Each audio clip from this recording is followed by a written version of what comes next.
Hello. কোথায় গো? তাড়াতাড়ি আসবে তো। আরে আমি আমার বরের জন্য খাবার বানাচ্ছিলাম, তাই জন্য লেট হয়ে গেছে। এক্ষুনি আসছি 5 মিনিটের মধ্যে। আরে তাড়াতাড়ি আসো, আমি নিচে ওয়েট করছি। হ্যাঁ, এই তো আসছি। কোথায় যাচ্ছ? ওই পূজার বার্থডে পার্টি, তাই যাচ্ছি। পূজার বার্থডে? তুমি আমাকে আগে বলনি তো তুমি পূজার বার্থডেতে যাবে। ওই অ্যাকচুয়ালি বলতে ভুলে গেছিলাম, মনে নেই। ঠিক আছে, পূজা তোমার বেস্ট ফ্রেন্ড, আর ওর বার্থডে বলে কথা, তোমার তো যেতেই হবে। ঠিক আছে, যাও। আসছি। আর হ্যাঁ, আসার সময় একটু কেক নিয়ে এসো, আমার একটু কেক খেতে ইচ্ছা করেছে। ঠিক আছে, আমি নিয়ে আসবো। বাই। চলো চলো। এতক্ষণ সময় লাগে? কতক্ষণ ধরে আমি ওয়েট করছি এখানে। আরে তুমি তো জানো ও কত কোশ্চেন করে, এই জন্য দেরি হয়ে গেল। চলো চলো। ঠিক আছে, তাড়াতাড়ি বসো, তাড়াতাড়ি বসো, যাও।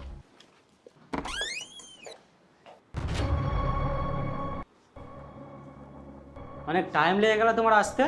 আরে হ্যাঁ, সবাই মিলে জোর করছিল না, আসতেই দিচ্ছিল না। তুমি জানো আজকে কি হয়েছে? তুমি জানো পার্টিতে আজকে অনেক এনজয় হয়েছে। বাহ, ভালো তো। কেক আনতে বলেছিলাম।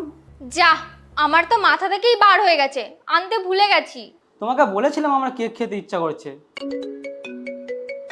নাও পূজার কল, ফোনটা ধরো। কোনো ব্যাপার না, পরে কথা বলবো, এখনো তো তাড়া নেই। পরে কেন, এখন বলো। মনে হয় জিজ্ঞাসা করবে তুমি ঘরে এসেছো কিনা। কথা বলো। এক্ষুনিই তো আসলাম, পরে কথা বলে নেব। কোনো ব্যাপার আছে নাকি?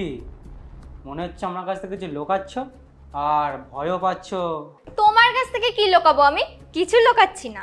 তো কথা বলো, এত ভাবার কি আছে? মনে হয় কোনো দরকার আছে তাই ফোন করছে তো বারবার। হ্যালো পূজা। হ্যালো, বাড়ি পৌঁছেছো? হ্যাঁ এসেছি। তোমার বরের সন্দেহ হয়নি তো? হ্যাঁ, আমার সামনেই বসে আছে। এত দেরি হলো, কিছু বলিনি? হ্যাঁ, একটু রেগে গেছে।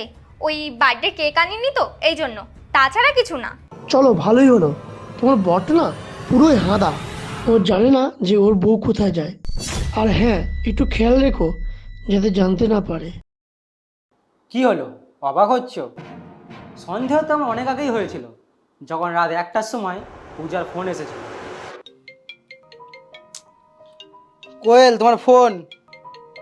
কোয়েল, রাত 1টা বাজে, পূজার ফোন এখন।